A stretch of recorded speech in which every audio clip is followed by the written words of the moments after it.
তোমরা যে যা বলো ভাই, এ তো গুখা মুরগি, আর এ মুরগি হয়ে থাকতে চায়। ভিডিও বানাচ্ছে জামা না পরে, আর গলায় রয়েছে একটি চেন। এইসব আলছাল কাজগুলো বাদ দে ভাই, পরিষ্কার করে যে আমাদের এখানে একটা ড্রেন, আর হ্যাঁ, ভালো পেমেন্ট দেবো। যতটা নোংরামি করে ভিডিও বানানো যায় এরা সেইভাবেই বানাচ্ছে। হারিয়ে লজ্জা শরম। খচা, রডটা নিয়ে আয় তো, করে একটু গরম। তো বন্ধুগণ, নতুন একটা ভিডিওতে তোমাদের সবাইকে সুস্বাগতম। রোস্টিং জগতের নায়ক আমি করবো এদের রোস্ট, আর তোমরা ভিডিওটার মজা নাও। চলে আসলো নতুন একটি পোস্ট।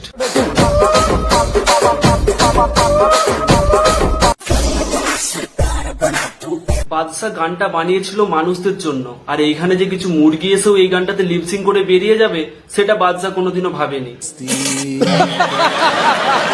ভাই, প্রয়োজনে তুই কিছু টাকা নে, কিন্তু এই ভিডিওটা ডিলিট কর, কারণ এই ভিডিওটা যদি বাদশা কখনো দেখে, সেও সেন্সলেস হয়ে পড়বে।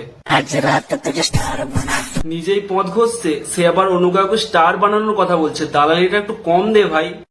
শোনাগো আমার ভাই, অন্য দিনের থেকে কি আজকে তোর নেশাটা একটু বেশি হয়ে গেছে? না মানে তোর চোখ মুখগুলো এরকম উল্টে যাচ্ছে কেন? লোক যারা অন ক্যামেরাতে সোশ্যাল মিডিয়াতে এসে হাফ ফুলসজ্জা করে নেই, তাদের কামরা থেকে থাকলো কি না থাকলো সেটা নিয়ে তাদের ফারাক পড়ে বলে তো আমার মনে হয় না।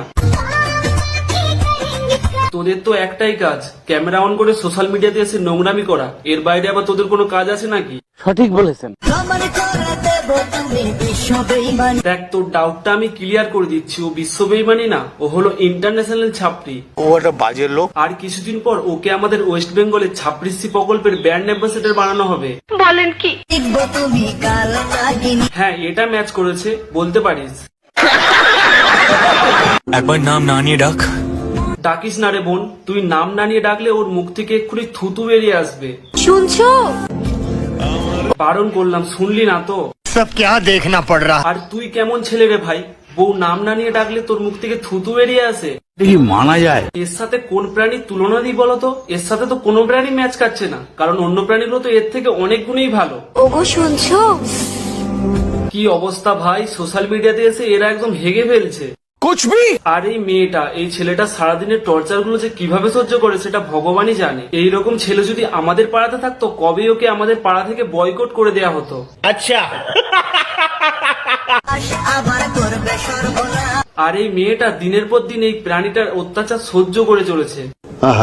আমার মনে হয় বন দপ্তর থেকে তোকেও একটা অ্যাওয়ার্ড দেওয়া দরকার, ওই একটা প্রাণী সারাটা দিনের টর্চার সহ্য করার জন্য। থাক, হয়েছে, আর জিভ বার করে প্রমাণ দেওয়ার কিছু নেই, কারণ আমরা সকলেই জানি তোর অ্যাকচুয়াল বাসস্থান বনে, কিন্তু ভুলবশত আমাদের সাথে বসবাস করছিস। এর মতো বহুরূপী মানুষ আমি আমার বাপের জন্মে দেখিনি। বন্ধুরা, হিসাব মিলালে কিন্তু জনি সিনসো এর কাছে হার মেনে যাবে। কখনো মহাদেব সাজে, কখনো কৃষ্ণ সাজে, আবার কখনো ছাপড়ি হয়ে যায়। আর ওর অরিজিনাল আইডেন্টিটি এটাই, মানে ছাপড়ি।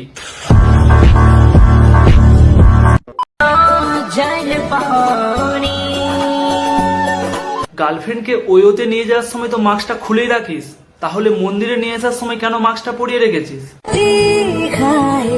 সমুদ্রের পাশে দোকান থেকে কিনে আইসক্রিম খাওয়াচ্ছে, আর বাড়িতে নিয়ে গিয়ে নিজেরটা মানে নিজের হাতে বানিয়ে খাওয়াবে।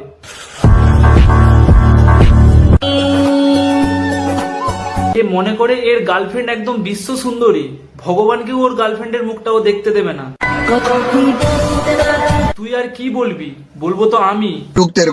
গার্লফ্রেন্ডের মুখটা দেখাতে তোর খুব কষ্ট হয়, কিন্তু গার্লফ্রেন্ডের আর বাকি অংশগুলো দেখাতে তোর কোনো কষ্ট হয় না। গার্লফ্রেন্ডকে হট পেন পরিয়ে ভিডিও বানাবি, কিন্তু গার্লফ্রেন্ডের মুখ থেকে মাস্কটা খুলবি না। বাহ রে বাহ, তোর তো সংস্কার হাই লেভেলে। কি বড় মাপের চিন্তা ভাবনা তোর। ও একটা বাজে লোক। তো শোনো, তোমাদেরকে বলছি। আর তুই শালা ফ্রিতে জ্ঞান তো শোনো, তোমাদেরকে বলছি। তুই ফ্রিতে জ্ঞান দেওয়াটা বন্ধ কর ভাই। মন্দিরে গিয়েও তোর একটু বুদ্ধির বিকাশ হলো না? সঠিক বলেছেন। মানে ভাই, বেপরোয়া হও তো এই ছেলেটার মতো হও। এর ভিডিওর কমেন্ট বক্সে মানুষজন ভরে ভরে গালাগালি দিচ্ছে, তারপরেও এই আলছাল ভিডিওগুলো বানিয়ে যাচ্ছে। লোক দেখো, জীবনে কিছু পেয়েছি আর না পেয়েছি, কিন্তু অনেক ভাগ্য করে একটা মাস্ক পরা গার্লফ্রেন্ড পেয়েছিস, আর তাকে ইউজ করে তুই তোর ব্যবসাটা চালিয়ে যাচ্ছিস। আমি 10 বার বলি মেয়েরা এই টাইপের ছেলেদের থেকে দূরে থাকো, এরা তোমাকে ইউজ করবে এর ফলোয়ার্স বাড়ানোর জন্য, আর ফলোয়ার্স বেড়ে গেলে তোমাকে ছুঁড়ে ফেলে দেবে। এক্সাম্পল হিসেবে এদেরকেই দেখে নাও। আর কত চোখে আঙুল দিয়ে ব্যাপারটা বোঝানোর চেষ্টা করব তোমাদের, ব্যাপারটা বোঝার চেষ্টা করো, এদের মতো বড়দের থেকে দূরে থাকো। দেখো ভিডিও শুরুতেই গার্লফ্রেন্ড হট প্যান্ট পরে হেঁটে আসছে, আর সেই ক্লিপটা ফার্স্টে অ্যাড করে রেখেছে যাতে ভিউজ বেশি আসে। वाह क्या सीन है। আর এটাই হচ্ছে একজন দক্ষ বিজনেসম্যানের বিজনেস প্ল্যান। কথা কি ক্লিয়ার না ভেজাল আছে? তো দেখো গাইস, আমরা খেতে এসেছি। হ্যাঁ, তোরা খেতে এসেছিস আর সেটা আমরা দেখবো। আমাদের বাড়িতে তো খাবার দাবার হয় না, তোরা ওই খাবারটা দেখাবি আর আমরা সেটা দেখার জন্য বসে আছি। আচ্ছা তোদেরকে কোন ভাষায় গালাগালিটা দিই বলতো? না না বল, আমি দেওয়ার চেষ্টা করছি, বল। আরে গান্ডু, নকল নোট দেখিয়ে আর দালালিটা মারাস না। যার কাছে এত টাকা থাকতে পারে সে সামান্য বিছনার চাদরটা চেঞ্জ করতে পারেনি? দেখো দেখো, তোমরা নিজের চোখেই দেখো, 200 বছর হয়ে গেছে মনে হয়।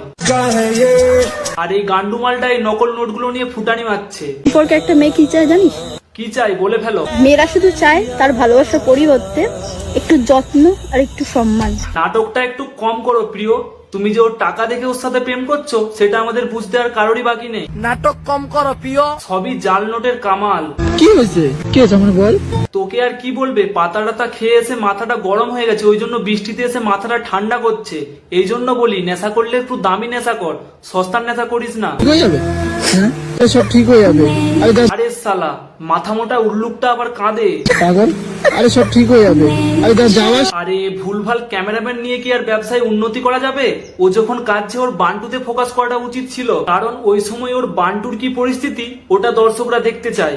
তোমরা কিন্তু জানোই যে ম্যাডাম আমাকে একটা গোল্ড রিং গিফট করেছিল। আর তুই ওকে কতগুলো মার্কস গিফট করে দে, ব্যাস হিসাব বরাবর।